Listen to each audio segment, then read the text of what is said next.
What's going on, everyone? Juicebags here, and welcome back to the channel. Dungeon Defenders Going Rogue got an update this morning. Now, I gotta say it right up front, because I know y'all are gonna ask it. What about the DDA update?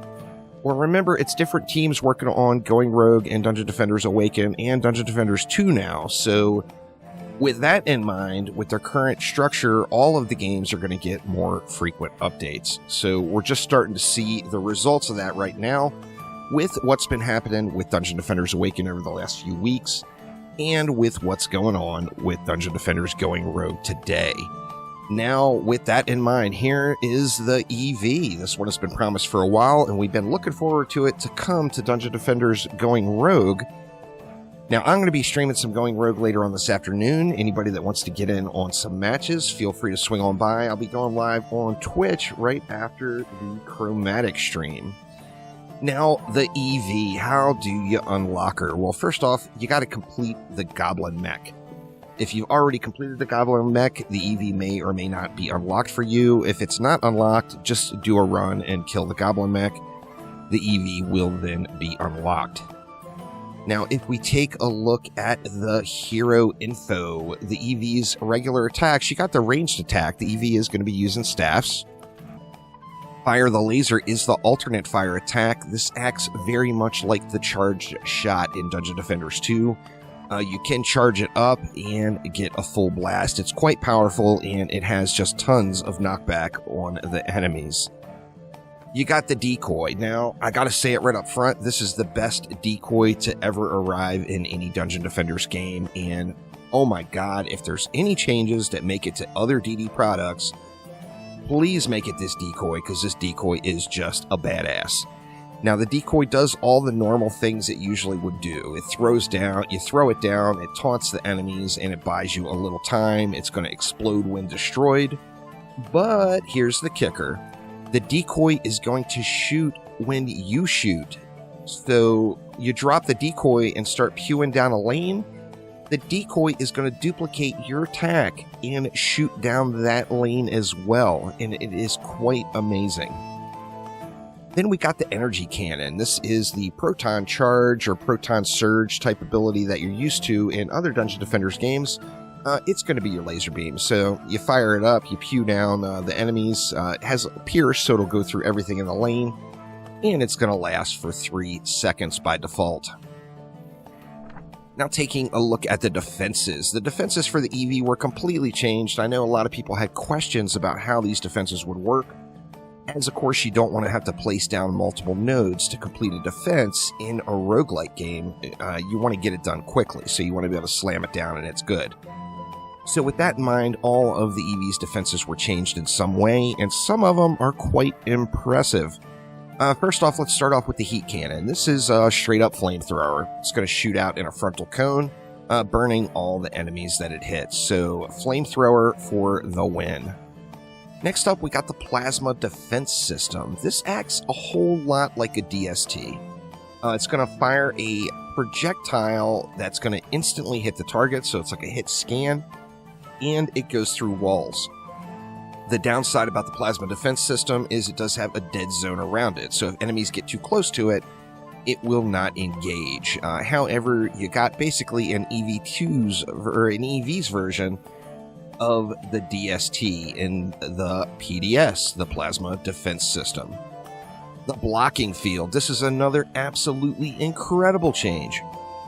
It's a regular blocking field. Now, for those curious, you don't have to place the individual nodes. It's a set size and shape, so you'll slap it down just like you would any other blockade in the game. It's just a one press and down. Now, this blocking field is a physical beam and a reflect beam in one. So it's going to reflect the projectiles, but it's also going to physically stop the enemies from walking through. Absolutely incredible. So the blocking field is an A+, no doubt. Now the proton pulsator. Now a lot of people are going to love the proton and the shock pulsator. I personally really like beams in the other Dungeon Defenders games, how they work, where you do place the individual nodes.